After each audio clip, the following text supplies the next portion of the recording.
नमस्ते बच्चों, मैं दुर्गादास बाल विद्या मंदिर उच्च माध्यमिक विद्यालय के ई अधिगम प्लेटफॉर्म से आप सबका हार्दिक अभिनंदन करता हूं। आज हम पढ़ते हैं रचनात्मक सूचना का सिद्धांत। रचनात्मक सूचना का सिद्धांत।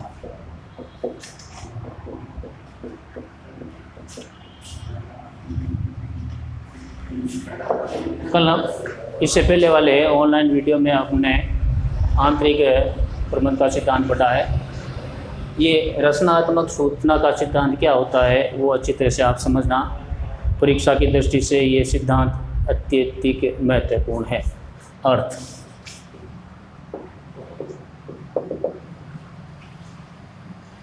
इस सिद्धांत के अनुसार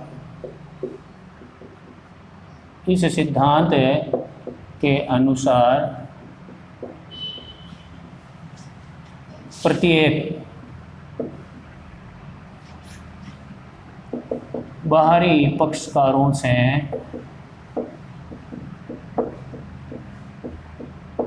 यह आशा की जाती है कि उन्होंने सीमा नियम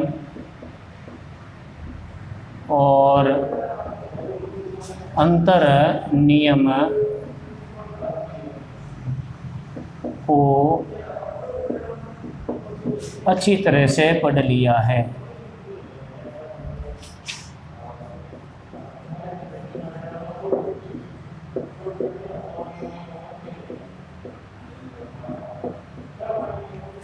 पार्षद अंतर नियम और पार्षद सीमा नियम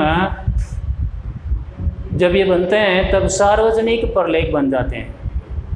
सभी बाहरी व्यक्ति, आंतरिक कर्मचारी, वो सब इस प्रलेख को पढ़ सकते हैं, सार्वजनिक है। इसलिए ये सिद्धांत ये मानकर चलता है कि प्रत्येक बाहरी पक्षकारों से ये आशा की जाती है कि उन्होंने सीमा नियम और अंतर नियम को पढ़ लिया है, सार्वजनिक है, पढ़ लेना चाहिए। व्यक्ति ने इन दोनों नियमों को पढ़कर ही अनुबंध किया है। व्यक्तियों ने इन दोनों को पढ़कर कंपनी से अनुबंध किया है।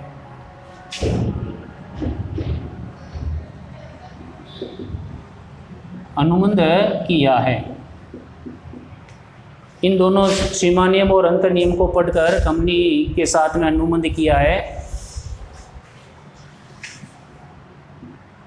चाहे उन्होंने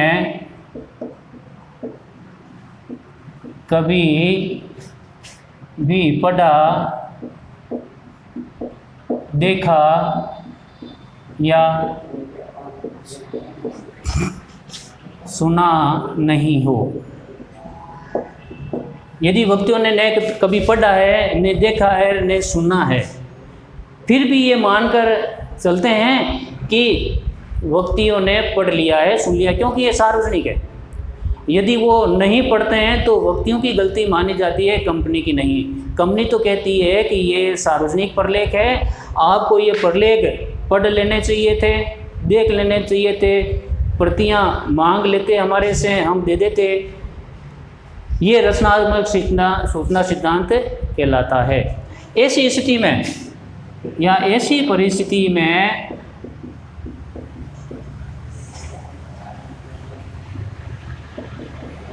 बाहरी पक्षकारों को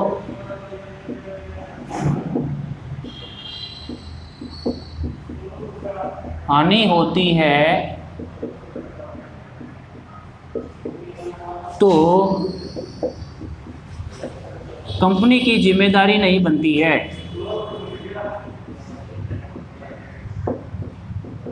कंपनी की जिम्मेदारी नहीं बनती है।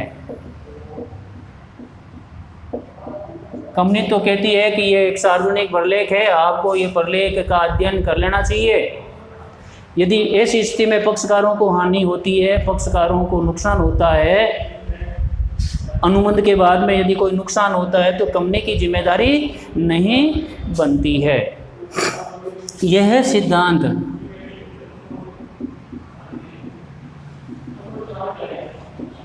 कंपनी को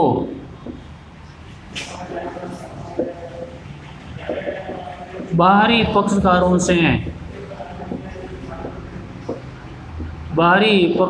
से संरक्षण मिलता है।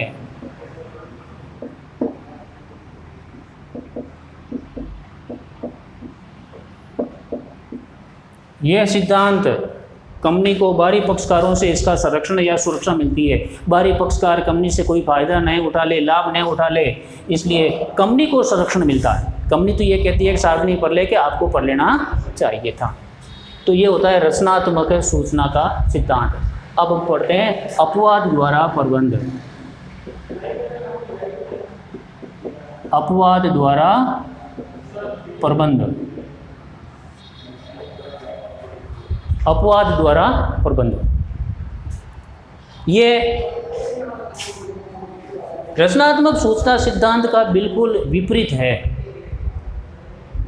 रचनात्मक सूचना सिद्धांत में क्या होता है कि व्यक्ति ने यदि पार्श्व सीमा नियम और अंतर नियम नहीं पढ़ा है तो फिर भी पढ़ा हुआ माना जाता है। इसमें अपवाद द्वारा प्रबंध में क्या है कि व्यक्ति ये सोचता है कि कंपनी के आंतरिक मामले हमें क्या पता, हम कंपनी के आंतरिक नियम, कंपनी के अंदर की गतिविधियां का बाहरी पक्षकारों को क्या लेना देना, इसलिए इसको अपवाद द्वारा प्रबंध कहा गया है। पहले हम इसका परिचय पढ़ लेते हैं। अपवाद द्वारा प्रबंध का क्या परिचय है? यह रचनात्मक सूचना सिद्धांत का अपवाद है। ये सिद्धांत रचनात्मक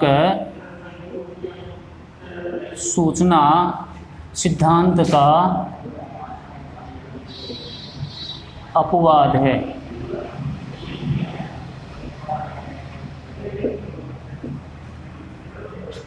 यानी इसमें यदि पक्षकारों को हानि होती है और हानि के लिए ये अपवाद द्वारा प्रबंध सिद्धांत काम आता है। यह सिद्धांत कंपनी के साथ अनुबंध करने वाले, यह सिद्धांत कंपनी के साथ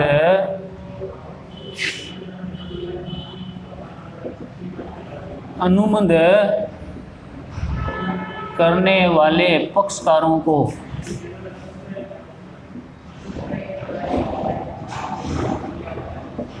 संरक्षण देता है, संरक्षण देता है। ऊपर वाला जो सिद्धांत है रचनात्मक सूचना सिद्धांत, कंपनी को संरक्षण मिलता है, और अपवाद द्वारा प्रबंध में पक्षकारों को संरक्षण मिलता है। इस सिद्धांत का प्रतिपादन, इस सिद्धांत का प्रतिपादन 1856 में हुआ। इस सिद्धांत का प्रतिपादन 1856 में एक मामला आया था न्यायालय में, royal British bank, royal British bank बनाम टर्कवांड मामले, टर्कवांड मामले में किया गया।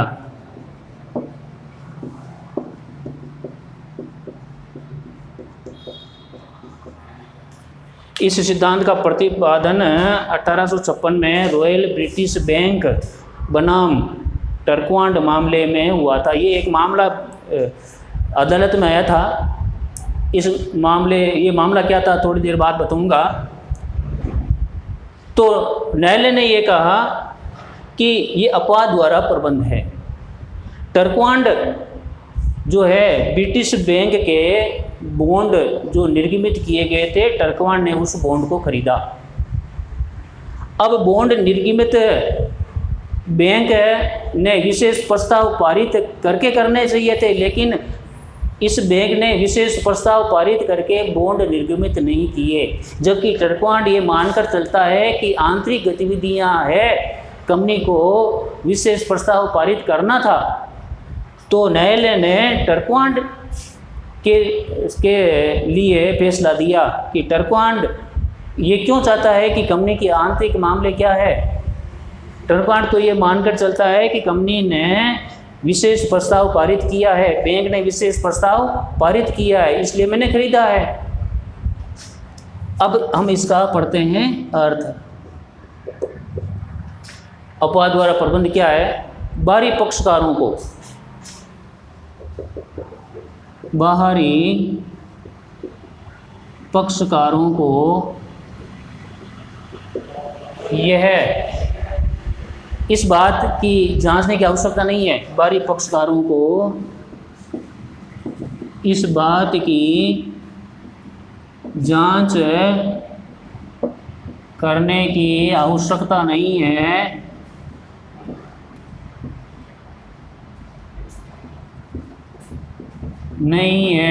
कि कंपनी की आंतरिक गतिविधियां, कंपनी की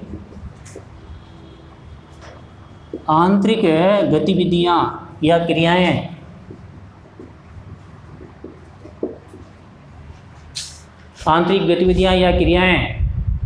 किस प्रकार चल रही है।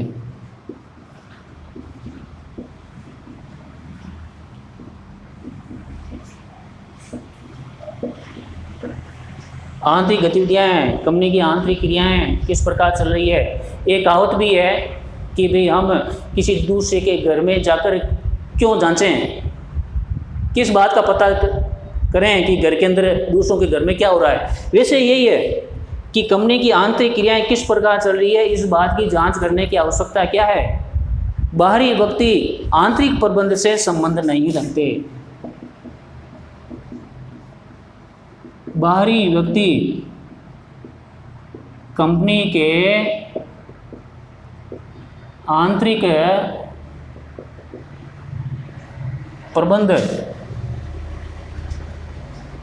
से संबंध नहीं रखते।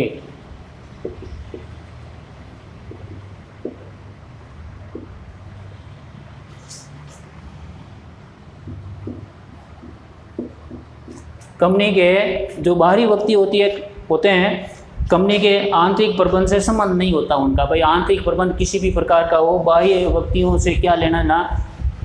लेकिन बाहरी व्यक्ति तो यही सोचते हैं कि कंपनी की आंतरिक गतिविधियां सही चल रही है, नियमानुसार चल रही है। पक्षकार, बाहरी पक्षकार ये मानकर चलते हैं कि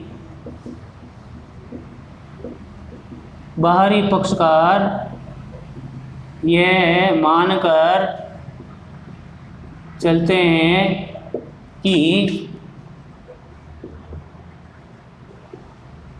कंपनी का आंतरिक प्रबंध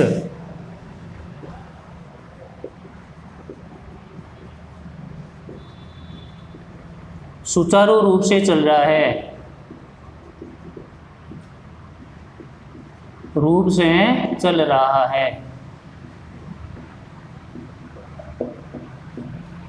बाहरी पक्षकार ये मानकर चलते हैं कि कंपनी की जो आंतरिक गतिविधियां हैं वो अच्छी तरह से चल रही है। यदि बाह्य पक्षकारों को इससे हानि होती है, बाहरी पक्षकारों को यदि इससे हानि होती है तो संचालक को जिम्मेदार ठहराते हैं। बाहरी पक्षकारों को हानि होने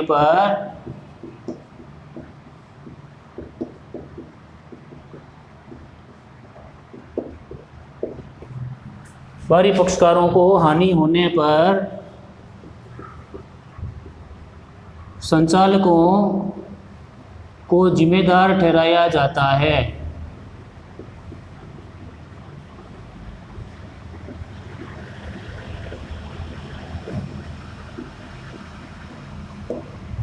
संचालक की ये जिम्मेदारी बनती है, व्यक्तिगत रूप से संचालक जिम्मेदार होते हैं यदि पक्षकारों को बाह्य हानि होती है। तो आप अपने नोटबुक में इन दोनों सिद्धांतों को अवश्य लिखें बार बार दोहरान करें। एक बार अध्ययन करने से समझ में नहीं आता, बार बार अध्ययन करना, दोहरान करना। नमस्कार, धन्यवाद।